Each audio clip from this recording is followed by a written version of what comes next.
Tapi Einstein aja pernah ngomong kalau melakukan hal yang sama terus-menerus dan expecting a different result, you must be mad gitu loh.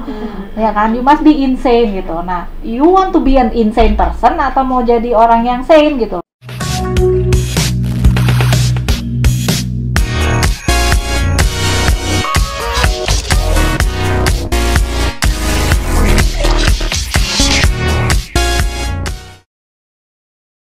Hai Waters, kembali lagi dengan Woman on Text Channel. Hai Bulis, Halo juga. ready untuk podcast kali ini? Kita kedatangan tamu yang luar biasa. Iya. Sukses dalam berkarir hingga sampai menduduki jabatan yang sangat-sangat saya Iya. salut sebagai seorang wanita. Ya, namanya Terima Ibu kasih. Gita sebagai Director di RP Indonesia.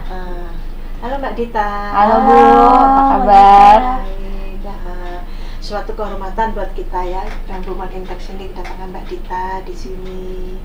Tapi boleh dong Mbak Dita, kita pengen tahu, tolong di-sharing dong pengalamannya Mbak Dita mulai dari bawah hingga Mbak Dita bisa mendapat suatu jabatan yang sangat-sangat menjadi impiannya, terutama perempuan ya. Iya. Proses saya sih pribadi sangat iri. Bagaimana Mbak Dita merintisnya dalam berkarir ini hingga bisa mendapatkan jabatan yang tinggi sebagai Director HRD RP Indonesia. Oke. Terima kasih Bulis, makasih Mbak Aulin atas kesempatannya. Cerita sedikit tentang pengalaman saya karir di HR dari awal sampai sekarang. Jadi waktu selesai kuliah, saya pulang ke Indonesia. Saya kebetulan kuliah di Australia. Saya pulang ke Indonesia. Saat itu waktu pulang tuh udah ada perusahaan yang nawarin kerjaan. Gitu. Jadi sebelum lulus itu saya udah masukin CV dan di interview lewat telepon di sana. Terus HR directornya saat itu bilang gini, nanti kalau udah sampai di Jakarta langsung telepon kita ya Git gitu. Jadi begitu sampai saya ingat banget. Begitu sampai di Jakarta hari Minggu, hari Senin langsung saya telepon. Terus beliau bilang ya udah Git, besok kita ketemuan gitu. Nah besoknya saya datang ke perusahaan tersebut. Itu adalah sebuah bank lokal. Terus di interview dan beliau langsung bilang oke, kapan bisa mulai. Saya bilang lah Pak, saya baru lulus nggak ngapa-ngapain juga sih, jadi saya bisa mulai kapan aja gitu. Udah sampai rumah kasih tahu ke orang tua bahwa kasih tahu ke mama sih saat itu, karena bapak saya tidak tinggal di Indonesia saat itu. Terus saya bilang, "Mau nih dapat kerja gitu. Ini nggak mau istirahat dulu," katanya. Enggak lah, nggak ngapa-ngapain juga. Udah, jadi hari Rabu langsung mulai kerja. Posisi pertama adalah sebagai recruitment assistant saat itu. Nah kan keren ya namanya, wah recruitment assistant gitu lah. Ingat banget lah gaji pertamanya itu 1,2 juta gitu kan. Tapi berasanya kayak gede banget gitu waktu itu, dan happy lah ya dapat gaji, punya uang sendiri gitu. Nah terus berjalan sekian bulan gitu, saya ngerasa kok gini-gini doang ya kerjaannya gitu. Saya agak bosenan memang orangnya waktu itu.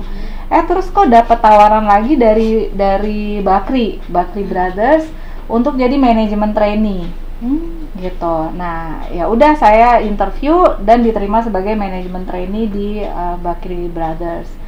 Programnya sebenarnya 2 tahun waktu itu, tapi saya dikasih challenge sama mentor saya, dan beliau bilang gini, Git, kita nih perlu bikin Bakri Performance Management System katanya.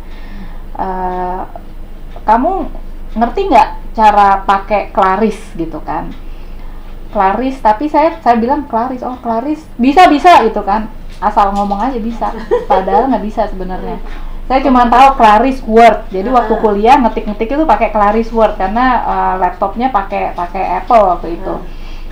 Programnya Claris Word, saya bilang aja bisa gitu. Ternyata Claris Word beda kan ya, antara beda satu huruf, bedanya jauh gitu. Ya udah, saya utak-atik sendiri, ternyata bisa berhasil. Dan ya alhamdulillah di-appreciate sama mentor-mentor saya, dan dalam waktu setahun ya udah selesai lah ininya programnya.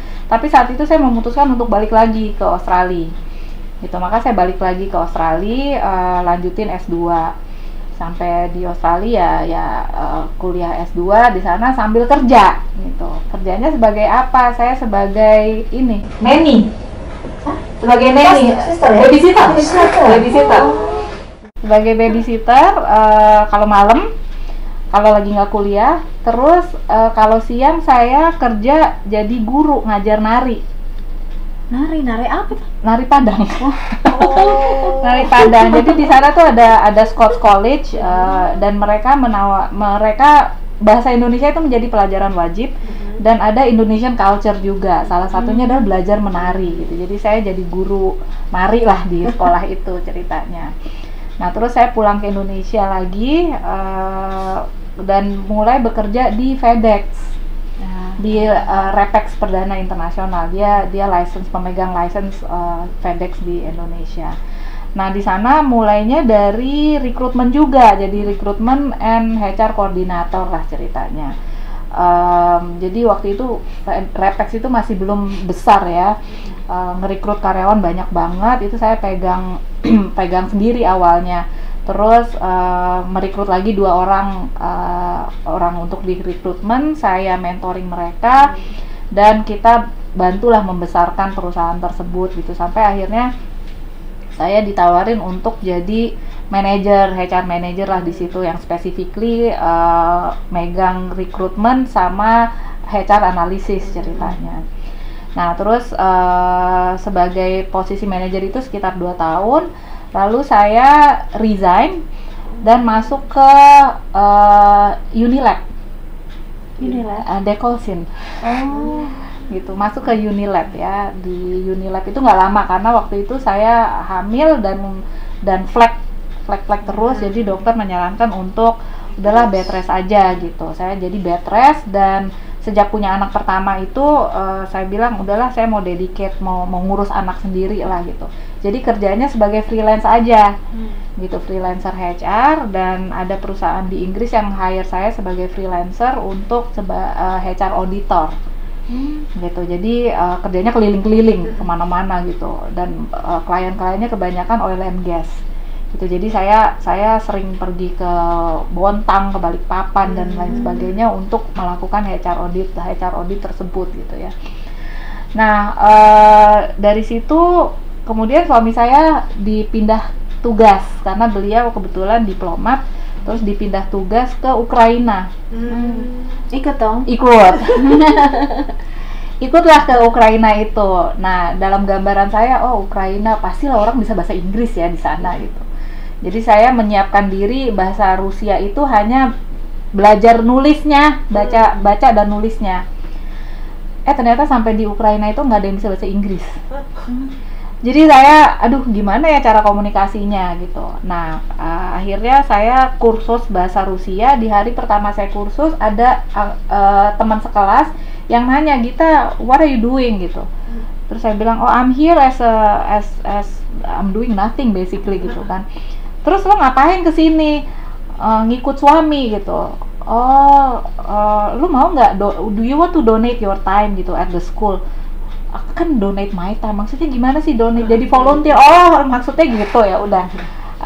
Can you give me your CV? Jadi aku kasih CV-ku ke dia. Terus nggak lama kemudian dipanggil lah sama sekolah itu. Oke, terus dipanggil, oh kita butuh volunteer nih gitu kan. Backgroundnya kayaknya psikologi ya. Iya, backgroundnya psikologi gitu. Terus ngobrol, terus direktur sekolahnya lewat bilang sama orang yang menginterview saya. Dia bilang, Holiday, yang menginterview saya namanya Holiday, just make her permanent gitu. Terus aku yang, maksudnya apa? Ya, I think we decide to make you a permanent teacher. Hire you ya? Gitu ya? Gitu. Tadinya kan cuma volunteer aja, jadi mau dibikin permanent teacher gitu. Oke deh, ya udah akhirnya jadi guru lah selama di Ukraina itu. Jadi guru, tapi kebetulan di sekolah itu mereka menerima anak-anak yang berkebutuhan khusus juga gitu, terutama yang otistik dan disleksik gitu kan. Ya udah, saya dapat megang anak yang otistik dan disleksik juga selama di Ukraina jadi guru itu. Bahasanya apa dengan mereka? Bahasa Rusia kan?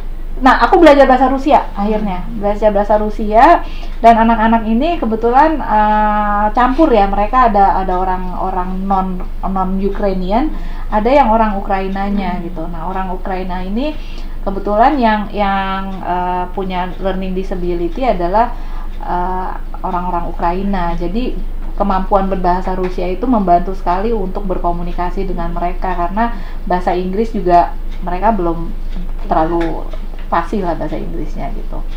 Ya udah, jadi ngajarin mereka sebagai gurunya mereka lah di sana gitu. Selama 4 tahun di Ukraina itu. 4 tahun di Ukraina, terus tugas suami selesai, pulang ke Indonesia, saya kerja jadi konsultan, HR konsultan gitu. Independen ya? Enggak, saya waktu itu sama sebuah perusahaan kecil sih, namanya Opus Consulting. Di sana sebagai senior consultant gitu. Kita projectnya ada beberapa lah, exciting project lah waktu itu gitu.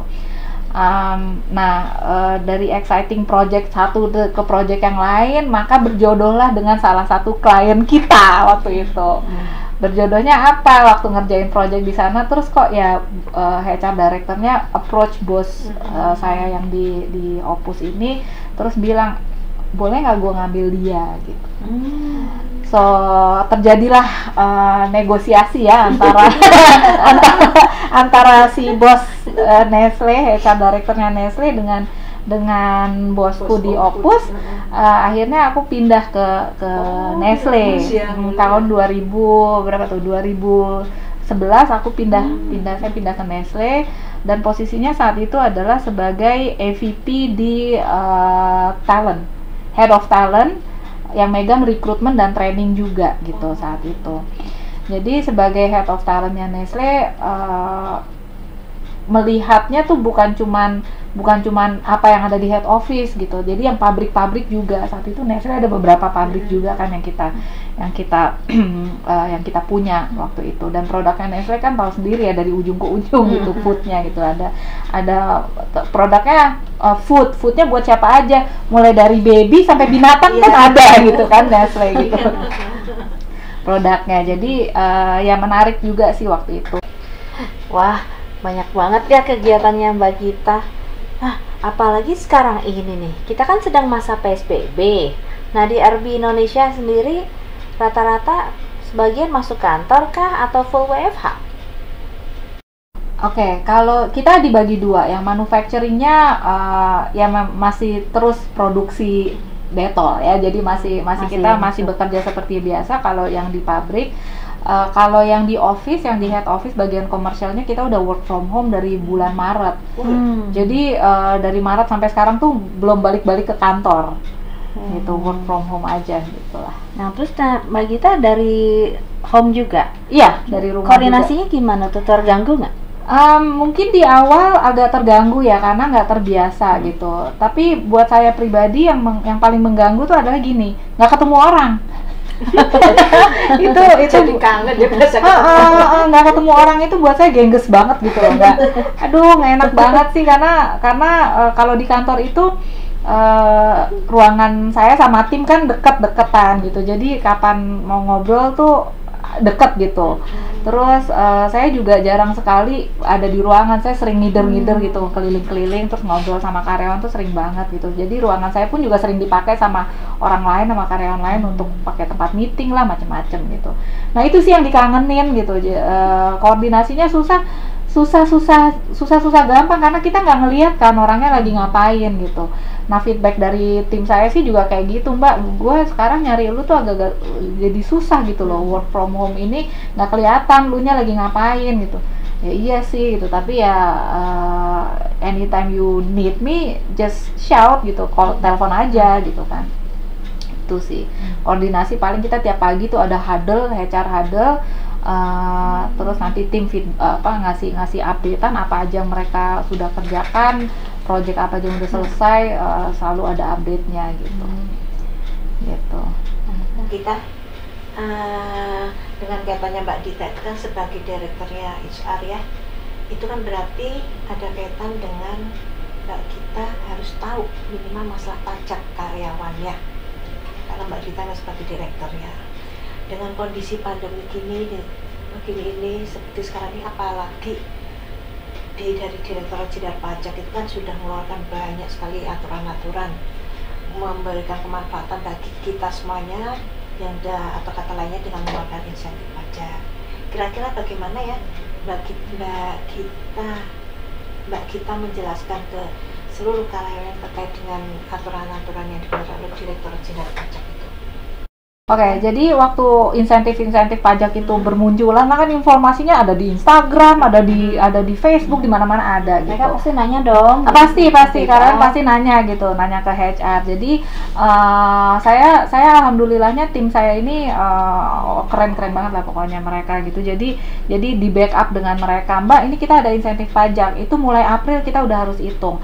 Jadi ya udah akhirnya kita udah ngitung gitu, langsung diaplikasikan begitu aturannya keluar gitu, karena kan waktu aturan itu masih digodok tuh kita udah denger nih, jadi udah siap-siap, udah ancang-ancang duluan.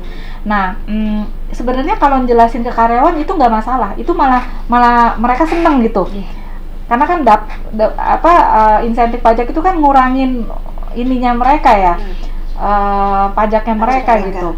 Jadi happy lah, kalau sesuatu yang happy karyawan pasti happy happy juga gitu. Nah tapi ngejelasin ke perusahaan gitu, karena leadership timnya nggak semuanya orang Indonesia kan.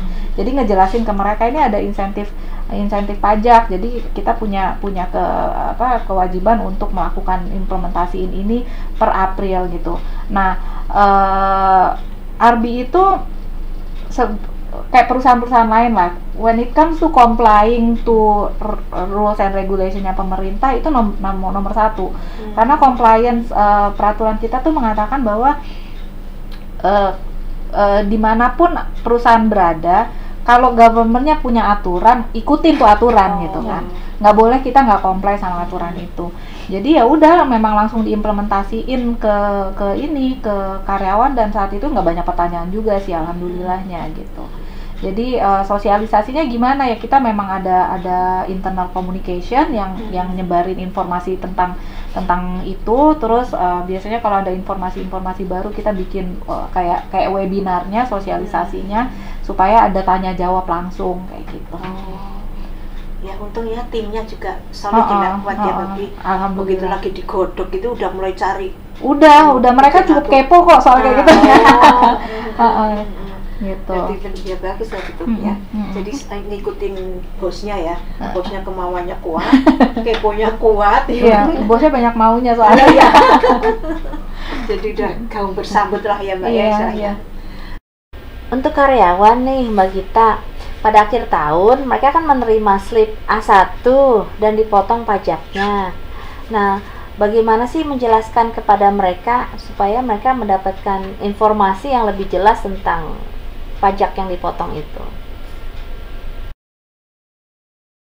Nah gini, pada saat karyawan masuk, kita kan selalu ngejelasin bahwa gajinya mereka loh, gajinya tuh gross, ada pemotongan pajaknya gitu. Jadi kita jelasin nanti pemotongannya disimulasiin lah. Jadi dari awal pun mereka udah ngerti. Gajinya gross ya. Jadi di kontrak karyawan itu nggak bentuk net gajinya, bentuknya gross gitu. Jadi mereka tahu ini gaji masih ada pajaknya di situ yang harus dipotong, dan kita kasih simulasi pemotongannya. Jadi mereka sudah dieduket dari awal. Nah, tapi nggak menutup kemungkinan masih ada yang bilang, gila nih pajak gede banget sih gitu, masih ada yang kayak gitu. Nggak ikhlas deh gitu. Nggak ikhlas deh gua gitu kan. Ya udah, kalau ada yang bertanya kayak gitu ya kita akan ngejelasin, ya kan gaji lo kayak gini, pajaknya progresif. Jadi dijelasin lagi aja ke mereka sih gitu. Atau boleh nggak mereka dari awal, misalnya dia mau melamar, saya maunya net segini, itu diperbolehkan nggak? Aturannya sih kalau dalam negosiasi kita bisa bolehin, gue maunya netnya segini ya, tentunya akhirnya nanti di kontraknya di gross up akhirnya. Gitu. Jadi tetap kita bentuk kontraknya itu selalu gross. Gitu. Terus sekarang nih sebagai perempuan, kemudian director HR di multinational company lah ya, terus yang memproduksi brand-brand yang terkenal lah, not just in Indonesia tapi all over the world gitu.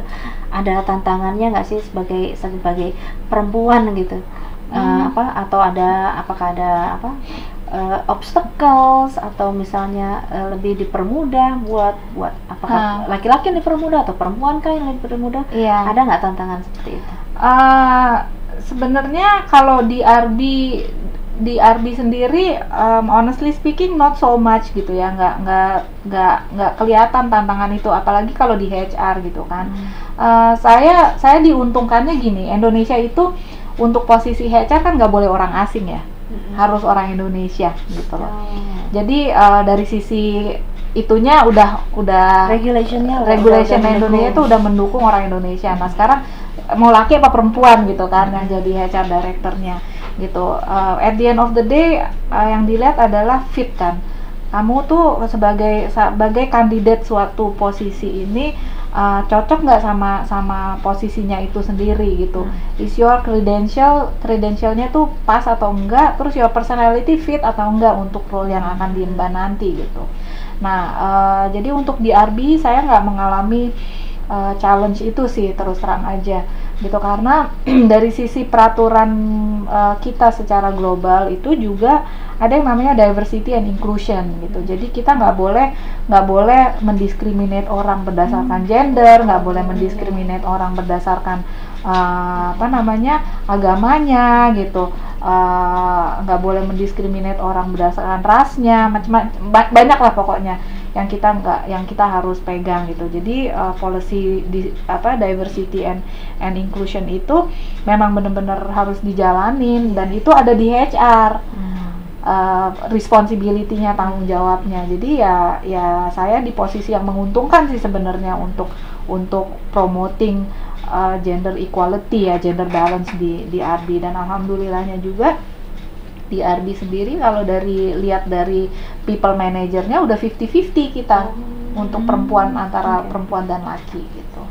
Nah challenge yang dihadapi mungkin dulu ya waktu meniti karir sampai di posisi yang sekarang itu, terutama pada saat udah mulai punya keluarga gitu kan. Kadang-kadang ada juga yang agak-agak miring gitu, lu lagi hamil gitu, lu bisa apa gitu, atau suka ada bercandaan oh lagi hamil, agak-agak bego gitu kalau lagi hamil gitu kan, suka agak-agak tell me gitu karena efek hamil katanya kayak gitu.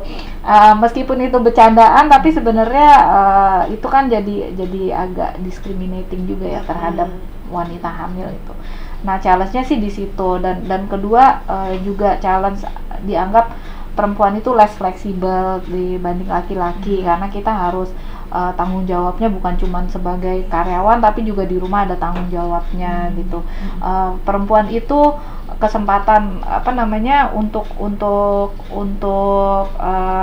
bisa lebih memperkaya dirinya itu juga mereka lebih males gitu dibanding laki gitu. Padahal nggak juga, itu kan tergantung orangnya gitu.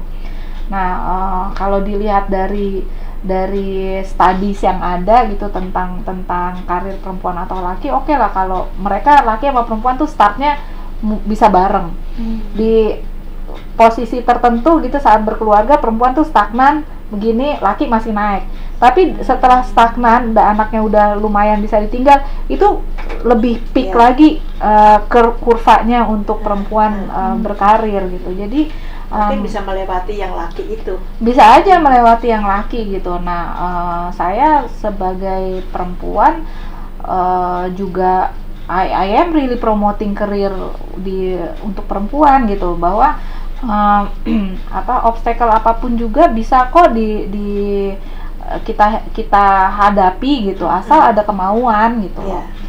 Jadi kita tahun lalu itu saya bikin program di kantor ya, untuk diversity and inclusion dan gender balance, karena stigmanya adalah aduh kalau kerja jadi leader di RB, di perusahaan ini nanti susah nih balance antara keluarga dan karir, nanti susah nih anak-anak jadi nggak terperhatikan. Tanya sama mereka pengalaman sebagai anak yang punya ibu karir itu, apakah mereka jadi nggak diperhatiin, apakah mereka jadi kurang dekat sama ibunya, apakah ibunya jadi kurang bertanggung jawab sebagai ibu.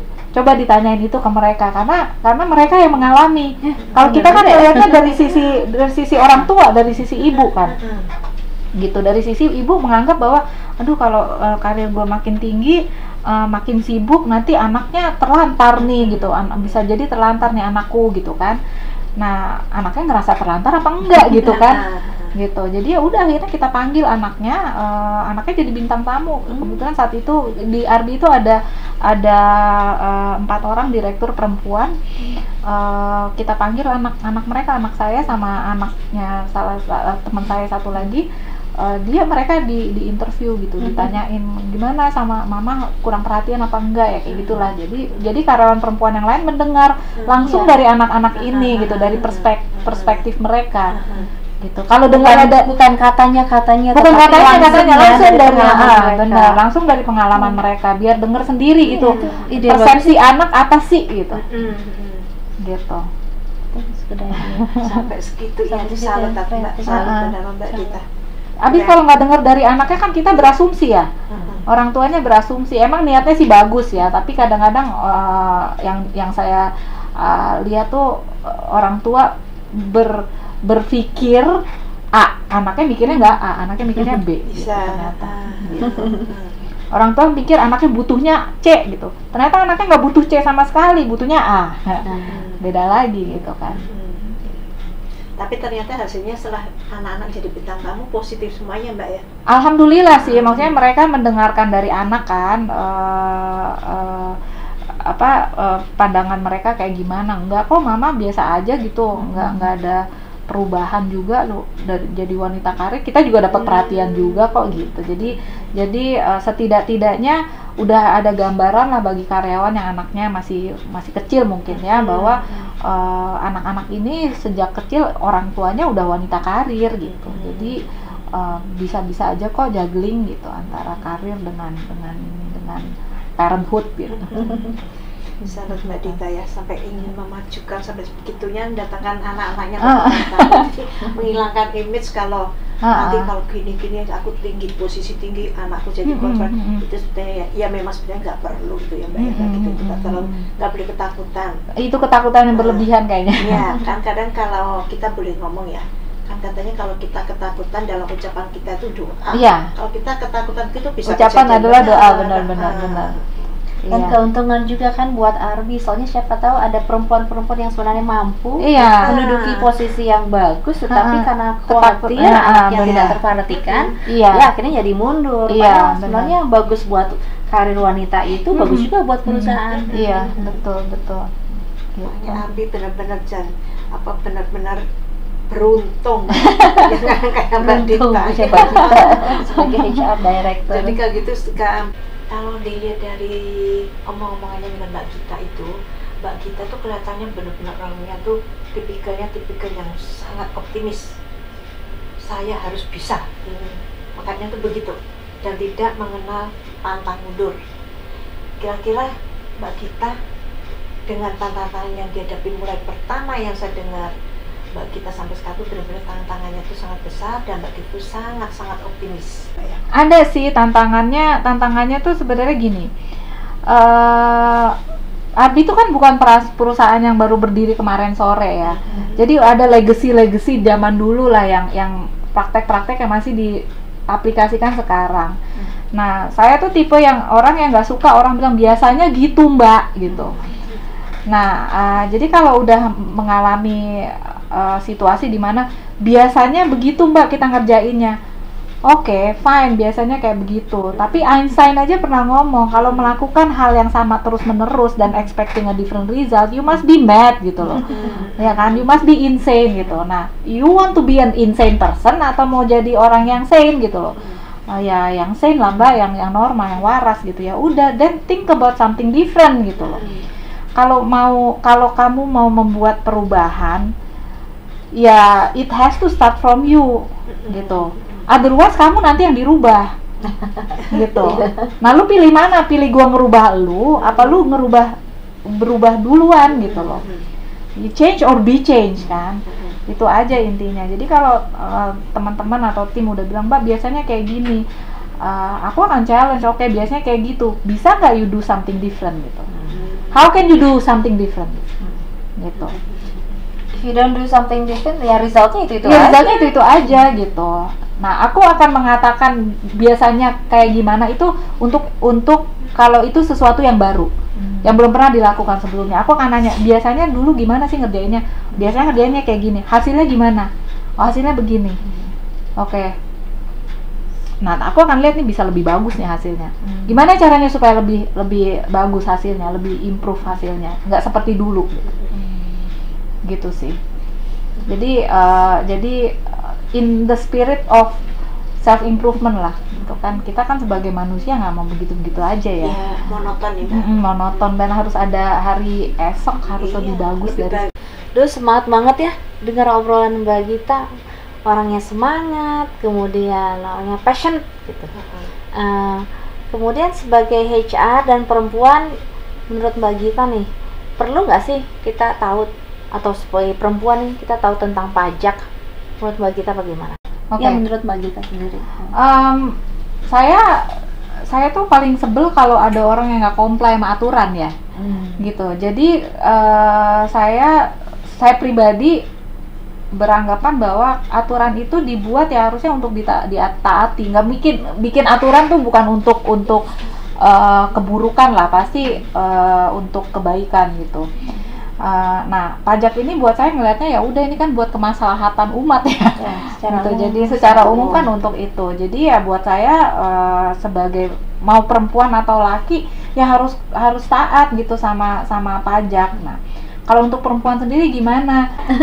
Jadi kalau perempuan itu kan status pajaknya itu loh, TK 0 kan selalu kayak gitu ya kalau perempuan itu. Tapi ada juga perempuan-perempuan yang mereka jadi breadwinner-nya gitu. Jadi mereka mencari nafkah di keluarga yang atau perempuan single parent yang menanggung anaknya gitu kan, ada juga gitu. Nah, kalau kita nggak paham tentang itu kan ya udah terima apa adanya lah, status pajak yang selama ini ada ditaruh di mereka gitu. Itu kalau dari sisi perempuannya ya itu. Tapi pada umumnya yang namanya pajak ya buat saya itu adalah untuk kemaslahatan umat ya, untuk kebaikan semua orang gitu. Jadi ya ditaatin lah gitu. Mau bikin sakit hati tetap ditaatin lah gitu. Oke, Mbak Gita, setelah kita ngomong-ngomong panjang lebar, mungkin kita sedang minta masukannya atau sarannya Mbak Gita sebagai HR, juga sebagai wanita yang sukses, yang sangat optimis, yang sangat positif semuanya, positif thinking, positif semuanya deh, ya Mbak ya. Yang juga kedua Mbak Gita sebagai HR khususnya, dan untuk kita sebagai votersnya itu yang ada katanya pajak pada umumnya, mungkin bisa memberikan sedikit masukan sarannya Mbak Gita. Oke. Kalau saya sih gini, satu, malu bertanya sesat di jalan. Ya, prinsipnya gitu. Jadi rajin-rajinlah bertanya mengenai pajak, karena di kehidupan kita itu sehari-hari pasti berhubungan dengan pajak, ya PBB lah, ya pajak PPh 21 lah, apapun itu gitu loh pajaknya. Kalau kita nggak paham, ya kita nggak akan mengerti why-nya gitu loh. Why-nya dan purpose-nya ini pajak dibikin gitu kan. Ujung-ujungnya jadi sebel kan untuk pada saat bayar pajaknya. Tapi kalau kita paham why-nya, tahu purpose-nya itu, ya kita akan lebih menerima bahwa ini memang suatu kewajiban kita sebagai warga negara gitu. Itu sih yang buat saya harus dilakukan gitu. Sama yang kedua ya rajin-rajin baca berita ya gitu kan. Sekarang kan akses ke informasi tuh luar biasa, ada di mana-mana gitu. Jadi nggak ada alasan aduh gue nggak beli koran hari ini gitu kan. Gitu kan. Jadi ya dua itulah menurut saya yang utama yang harus dilakukan gitu Bu. Kadang sekarang banyak kan Mbak insentif kadang itu insentif apa, ini belum tahu isinya apa, keluar lagi insentif, menguntungkan kita kan. Iya sebenarnya benar. Tapi mereka udah kadang, apalagi kalau masalah pajak udah konotasinya udah negatif. Wah, ini sebel deh kan gitu loh. Benar. Makanya kira-kira apa ya yang mungkin ada saran-saran Mbak Dita untuk supaya gitu ya itu tadi kita harus mau kepo lah, kita harus kepo banget dan mau untuk membaca ya Mbak ya. Baca sama nanya gitu loh. Baca sama nanya. Bagi orang yang malas membaca bisa nanya kan. Tapi mungkin kalau nanya atau nonton mereka tuh gitu. juga bingung ya, Malu. mau kemana, malu iya main nanya. Takutnya yang aku udah nggak orang belum banget nanya yang harusnya nggak dipertanyakan, ya kan? Saya selalu bilang nggak ada pertanyaan itu yang stupid question, orang bertanya karena nggak tahu gitu. Jadi jangan pernah dibilang stupid question, baik bagi yang bertanya maupun yang ditanyain. Gitu. Wah seru ya Waters, kita bisa ngobrol dengan Mbak Gita dan banyak hal positif dan banyak hal ilmu yang bisa kita ambil manfaatnya. Dan oke Mbak Gita, kita mengucapkan banyak terima kasih. Iya, makasih Mbak Gita atas kesediaan waktu dan kesediaannya meluangkan waktu dan mau memberikan ilmunya, mau memberikan pengetahuannya untuk kita semuanya, kita sebagai voters. Semoga ini semuanya memberikan kemanfaatan buat kita sebagai voters, khususnya di bidang perpajakan pada umumnya. Iya, makasih sudah datang ke podcast ini Mbak Gita. Salam Waters.